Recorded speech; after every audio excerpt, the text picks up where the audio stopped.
The radio crackled. Tires screamed against the pavement as 3 patrol cars tore through the intersection, lights blazing, sirens splitting the night wide open. Officer Daniel Reyes gripped the dashboard as his partner floored the accelerator. A bank, downtown, alarm triggered 40 seconds ago.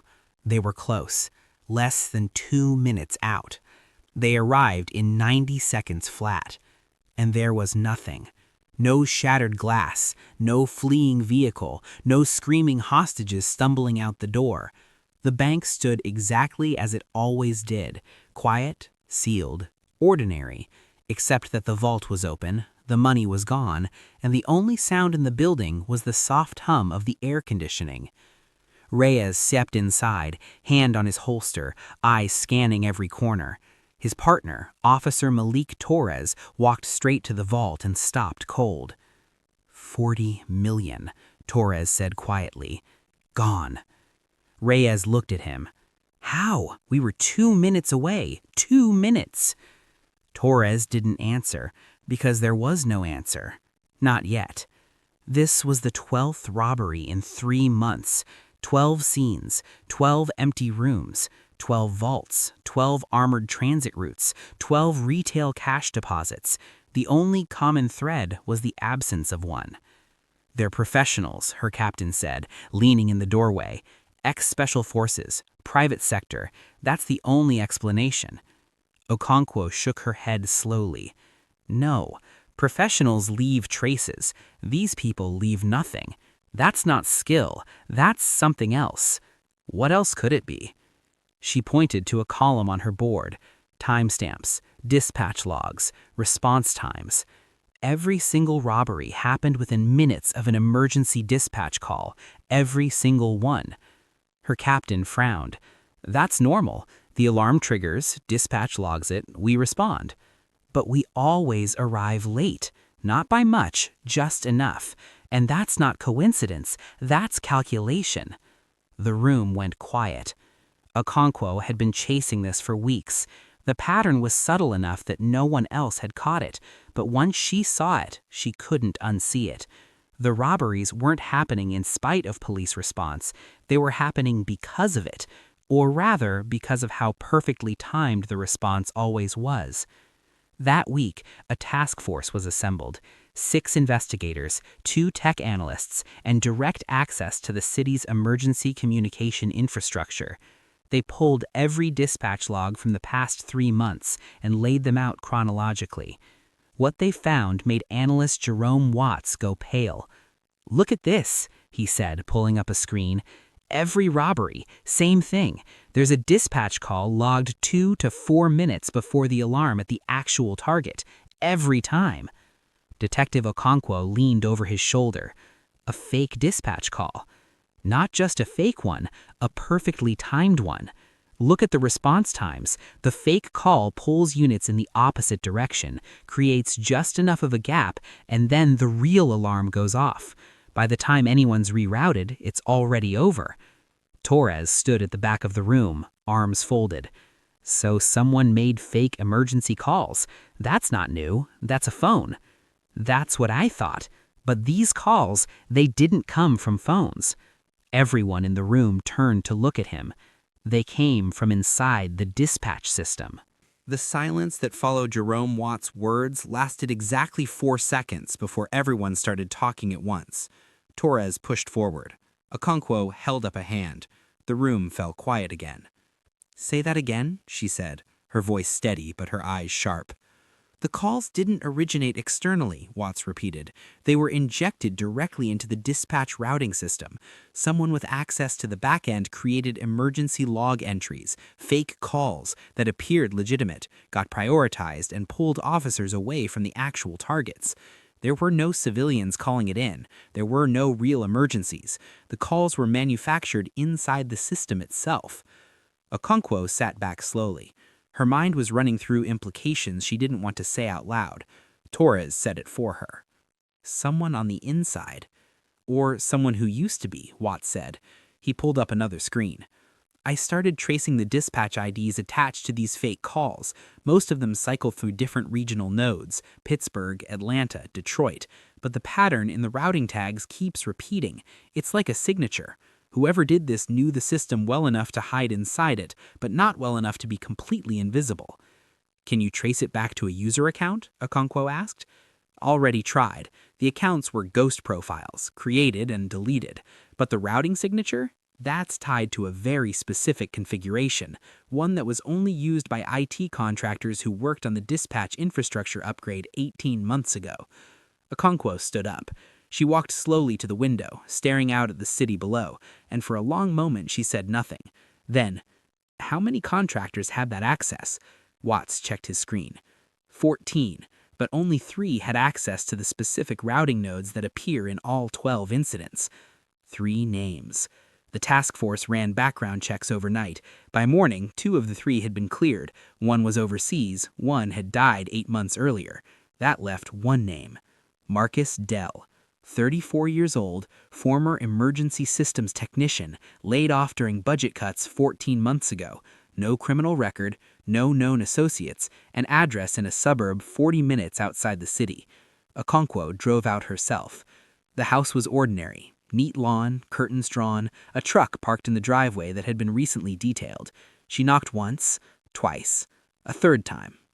The door opened. Dell was a calm man, tall, quiet-eyed, the kind of person who seemed like he never raised his voice. He looked at her badge without surprise. "Detective," he said. "Mr. Dell, can we talk?" He let her in. They sat across from each other at a kitchen table, and Okonkwo watched him carefully. He was too calm. Not nervous calm, but prepared calm, like a man who had already decided what he was going to say. "We've been reviewing the dispatch system logs from the past 3 months, she said. "Okay," he said. "Your routing signature appears in several of them. I haven't worked for the city in over a year." "I know, that's what makes it interesting." Dell held her gaze. "I think I'd like to speak to a lawyer." She nodded. That was fine. She had enough. Because while she was sitting at that kitchen table, Torres was 3 miles away executing a warrant on a storage unit registered under a shell company that Watts had traced back to a payment account linked to Dell's former business partner, a man named Corey Ashford, who had also been part of the same IT contractor team. Inside the storage unit, server equipment, radio frequency jamming devices, a hardwired terminal still connected to a modified dispatch relay node, and a whiteboard covered in maps, response time calculations, and schedules. Torres stood in the doorway of that storage unit and felt something cold move through him.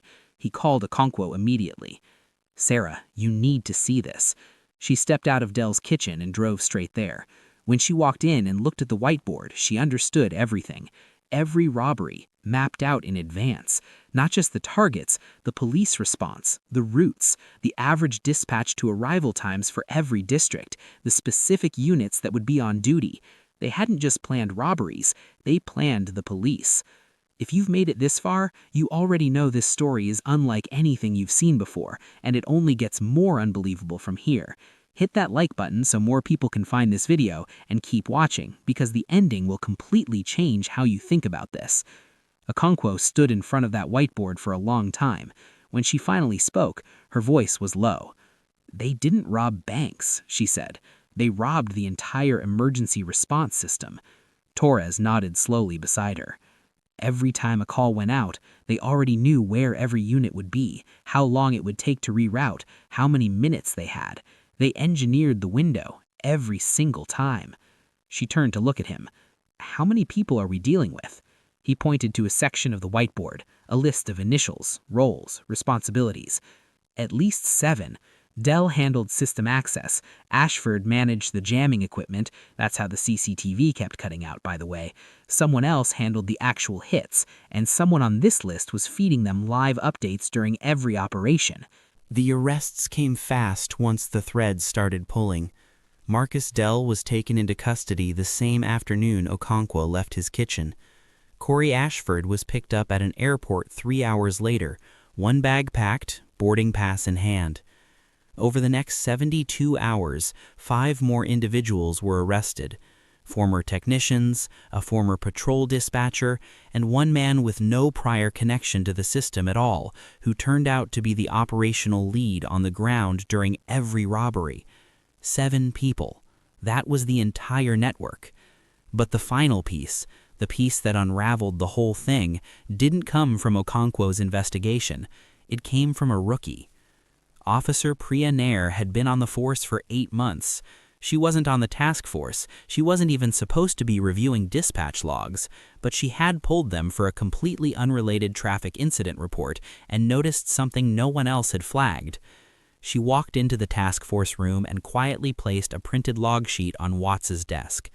"These 2 timestamps," she said, pointing, "they're identical. Same dispatch ID, logged twice, 2 seconds apart. That shouldn't be possible." Watts looked at it, then looked at her, then looked back down.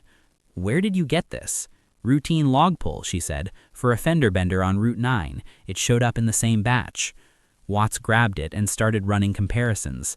The duplicate timestamp wasn't a glitch. It was a handshake error, a fragment of code left behind when a relay node had been remotely accessed and then hastily closed, like someone leaving a door unlocked when they ran. That fragment led them to a server address. The server address led them to a physical location, a rented office space paid for in cash, registered under a business name that turned out to be entirely fictitious. Inside the office, they found the central relay terminal, the hub through which every fake dispatch call had been routed for 3 months. The system was still running. Dell and Ashford had built it to operate autonomously once initialized. Even after their arrests, the system was still sitting there, active, still capable of generating fake emergency calls, still connected to the dispatch infrastructure through a back door that no one had thought to close because no one had known it existed. Watts shut it down manually. He sat there afterward and stared at the screen for a long time. 3 months, he said to Okonkwo, and it would have kept going indefinitely. She nodded. If Nair hadn't pulled that log. He shook his head slowly. "That's what gets me. We had the best analysts in the department on this, and it was a rookie, 8 months in, pulling a report on a fender bender." Okonkwo didn't say anything. She was thinking about something else, something that had been sitting at the edge of her mind since she stood in front of that storage unit whiteboard. The trial came 6 months later. All 7 defendants were convicted. Dell received the longest sentence. During the proceedings, the full scope of the operation was laid out in public for the first time. The fake calls, the jamming equipment, the response time calculations, the whiteboard. The $41 million across 12 robberies, most of which was never recovered. The judge, reading the sentencing statement, paused on one particular line from the prosecution's summary. She read it aloud. At no point did the defendants outperform law enforcement. They simply ensured that law enforcement was never in the right place at the right time. In the gallery, Officer Nair sat quietly in the 3rd row, watching. She wasn't there for recognition. She hadn't been called as a key witness. Her contribution, 2 duplicate timestamps on a routine log, had been summarized in a single paragraph. But she had been in that courtroom every day of the trial. Torres sat beside her on the last day after the verdicts were read. "You know what bothers me most about this?" he said as they walked out of the building into the afternoon light. "What?" she asked. He looked up at the sky for a moment, then looked back at Nair. "We still don't know how many other systems are compromised. Dispatch networks, traffic routing, emergency broadcast, any system that uses the same infrastructure. Dell built that back door 18 months ago. It was open for 3 months before we caught it." He paused. "How many others did they build? And how many of those are we still not catching?" Nair didn't answer, because the truth was, no one knew.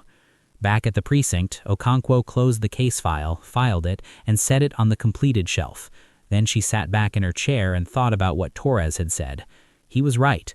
The case was closed, the criminals were convicted, the money was gone. And the system, the emergency infrastructure that every city in the country depended on, had been quietly, invisibly used as a weapon for 3 months by 7 people in a rented office before a rookie noticed 2 duplicate timestamps on a routine log. They never moved faster than the police. They were never stronger or better trained or more numerous. They just made sure the police were always running in exactly the wrong direction. And somewhere out there, in some other city, in some other system, the same question sat unanswered in the dark. How many times has this already happened and no one found the timestamp? If this story made you think, drop a comment below with the one thing that shocked you most. And if you're new here, subscribe and turn on notifications, because we cover the cases that most people never hear about. You won't want to miss what's next.